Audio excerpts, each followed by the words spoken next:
नकल लाए।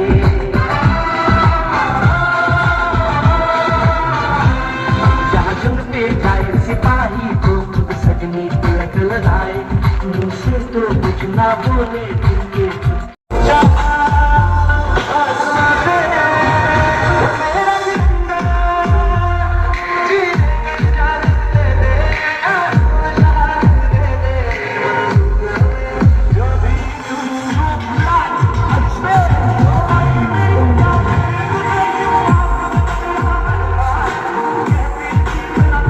बीच में ले जाना है। सर क्या कारण है कि कांग्रेस के लोग इसमें शामिल नहीं दिखते हैं मुझे, और अधिकारी लोग भी थोड़ा आज की स्थिति में थोड़े कम नजर आए हैं? नहीं, बाकी सारी जनता जनमानस आज तिरंगे के साथ है, भारत के साथ है, पूरा जनमानस देश के साथ खड़ा हुआ है। लेकिन कुछ तुष्टीकरण की नीति अपनाने वाले लोग, अपने आप का जिनका उनका विकास नहीं हो पाया, अल्प बुद्धि के मंद बुद्धि के कुछ लोग ऐसे हैं जो भारत माता की जयकारे को, वंदे मातरम को भी भारतीय जनता पार्टी का व्यक्ति मान लेते हैं। कोई जयकारा लगाता है भारत माता का है, कोई वंदे मातरम की जय लगाता है, वंदे मातरम बोलता है, तो उसमें उनको आरएसएस की, विश्व हिंदू परिषद, बजरंग दल की, भारतीय जनता पार्टी की बू आती है। यही तो कारण है कि आज हमारा विपक्ष पूरी तरह से भटक चुका है। भारत एक तरफ नरेंद्र मोदी जी आने वाले 2047 में भारत को विकसित राष्ट्र बनाने का सपना संजो करके बैठे हैं, एक आत्मनिर्भर और स्वावलंबी भारत बनाने का संकल्प लेकर के बैठे हैं। दूसरी तरफ विपक्षी दल के लोग भारत के टुकड़े करने पर आमादा है, भारत की माता की इज्जत को तार तार करने पर आमादा है। इसलिए आज जरूरत है देश के जनमानस को, और जिस प्रकार का घटनाक्रम आज दुनिया में दिख रहा है, नजर आ रहा है, सुन रहे हैं, देख रहे हैं, समझ रहे हैं, उसके आधार पर सबको विचार करना होगा, जागना होगा। राष्ट्र पहले, हम सब बाद में हैं। इस लक्ष्य को, इस संकल्प को लेकर के हमें काम करना होगा, जब भी हमारा भारत विकसित राष्ट्र बन पाए। भारत माता की जय। जो भाषावाद फैल रहा है, इन सबको समाप्त करने के लिए एक ही उपचार है, एक ही दवाई है, राष्ट्रवाद, राष्ट्रवाद, राष्ट्रवाद।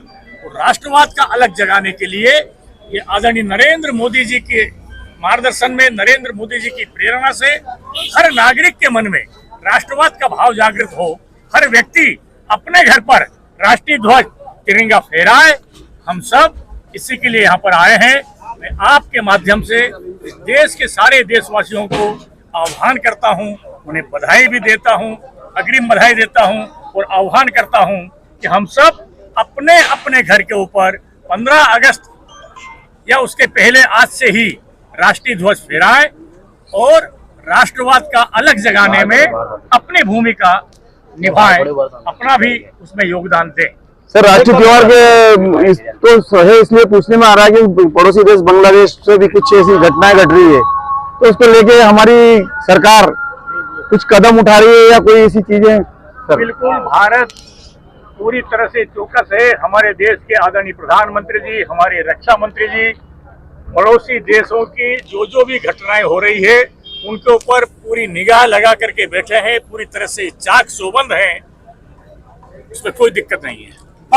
सर तिरंगा यात्रा को लेके आपसे मैं पूछना चाहता हूं कि क्या आपका इस बारे में क्या विचार है? ये कल स्वतंत्रता दिवस है, तो 15 अगस्त 1947 को भारत आज़ाद हुआ था। तो इस देश के प्रधानमंत्री माननीय नरेंद्र मोदी जी ने जो अपन स्वतंत्रता पर्व मनाते हैं, उसको आज जन जन के आधार पे बहुत धूमधाम से मनाया पूरे भारतवर्ष में।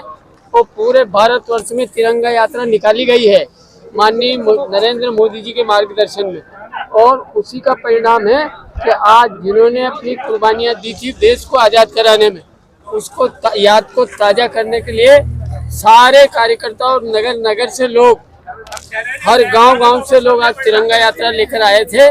और आज माननीय सांसद महोदय और जिलाध्यक्ष जी भी हमारी तिरंगा यात्रा में शरीक हुए। तो मैंने सारे कार्यकर्ताओं को मैं बहुत मेरी ओर से बधाई देता हूं, धन्यवाद देता हूं कि माननीय प्रधानमंत्री जी के कार्यक्रम को सफल बनाने में पूरे कार्यकर्ताओं ने मेहनत करी है और यात्रा बहुत शानदार निकली है। 1.5 घंटा तो खिलचीपुर में लगा है। इसी तरह सारे नगर में सवेरे 11 बजे से लोग हमारे कार्यकर्ता मेहनत कर रहे थे। तो अब आकर के